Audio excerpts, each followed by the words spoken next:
रखना। खुश रहो, गुरु महाराज तुम्हारा कल्याण करेगा। जय मित्र, जय माँ काली। हरिओम हरिओम हरिओम। खुश रहो। और किसी भाई को कुछ पूछना है तो वैसे पूछ सकते हो। ठीक है, अब मैं आपको बताता हूँ वशीकरण मंत्र के बारे में।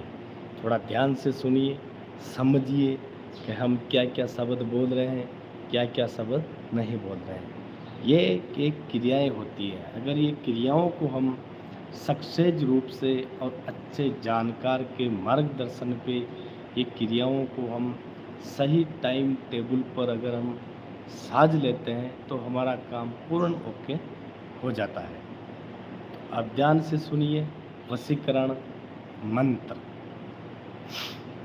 वशीकरण मंत्र है ओम राई वर राई पचरसी 12 सरसों तेरे राई 90 दिन मंगलवार को ऐसी भाव प्राय स्त्री को भूल जाए घर बार घर छोड़ घर की डोरी छोड़ छोड़ माँ बाप और छोड़ घर का साथ हो जा मेरे साथ। दुहाई तुझे हला हल हनुमान की, दुहाई जे काली कंकाली माई की, दुआई तुझे पांचों पीरों की, दुआई तुझे 9,84,00 सिद्धों की। यह है एक वशीकरण तंत्र। वशीकरण मैं जानकारी के लिए बता रहा हूँ, आपको करना नहीं है। अगर करते हो तो किसी जानकार के हिसाब से करें तो अवश्य आपको इसमें सफलता मिलेगी।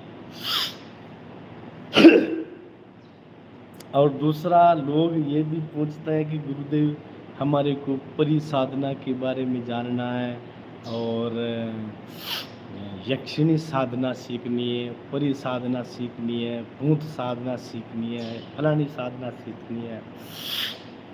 लेकिन भाइयों, हमेशा ध्यान रखें, ये साधनाएं होती है, ये कोई अपने घर का राज नहीं होता है या कोई किताब नहीं है जो आपको पढ़ने से, खोपड़ी में बिठाने से आप पास हो जाओगे। इसमें साधनाओं में बहुत कठिन मेहनत करना पड़ता है, इनका जाप भी करना पड़ता है। दूसरी बात, अगर कहीं भी आप इसका उल्टा सीधा जाप कर लिया तो आपके जीवन में हानि हो सकती है, आपका प्राण भी जा सकते हैं। तो हमेशा ध्यान रखें, जो भी आपको कोई भी मंत्र तंत्र जाप करना है तो अपने गुरु महाराज की शरण अवश्य लेनी चाहिए और गुरु महाराज की शरण में ये मंत्र तंत्र आप जाप अवश्य करें ताकि आपको जीवन में किसी भी तरह की कोई कमी ना आए। क्योंकि जीवन में अगर हम कोई भी चीज़ को लेकर आगे बढ़ना चाहते हैं तो स्वयं पहले तो अपने मन में जो भी गंदे विचार है, गलत विचार है, गलत भावनाएं अपनी खोपड़ी में आती हैं, उनको सुधारो। उनको सुधारने के बाद में ही आपको जो आपकी जिस तरफ के मार्ग में आप जाना चाहते हो उस मार्ग में आपका रास्ता साफ मिलेगा।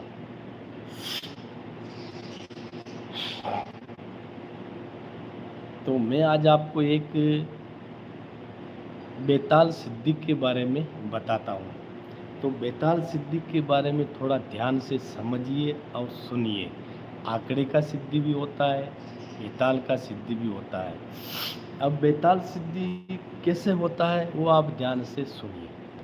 बेताल सिद्धि एक ऐसी सिद्धि होती है, अगर ये सिद्धि को हम अच्छी तरह से जाप करके अगर इस मंत्र को हमने पका लिया तो समझो हमारे जीवन में किसी भी तरह की कोई कमी नहीं आती है।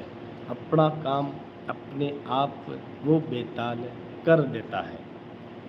अब कैसे करता है ये तो आप जब सिद्धि मार्ग में चलोगे तो ही आपको इसका अनुभव, एहसास हो जाएगा। दूसरी बात, आप चाहे मंत्र करो, चाहे तंत्र करो, चाहे टोना टोटका करो, चाहे कोई भी करो, लेकिन अपने सर के ऊपर गुरुजी का आशीर्वाद होना अति आवश्यक है। अगर आप बिना गुरुजी के आशीर्वाद के अगर आप कोई भी मंत्र तंत्र टोने टोटके जाप करोगे तो आपको फल मिलना असंभव है, क्योंकि हमेशा सर के ऊपर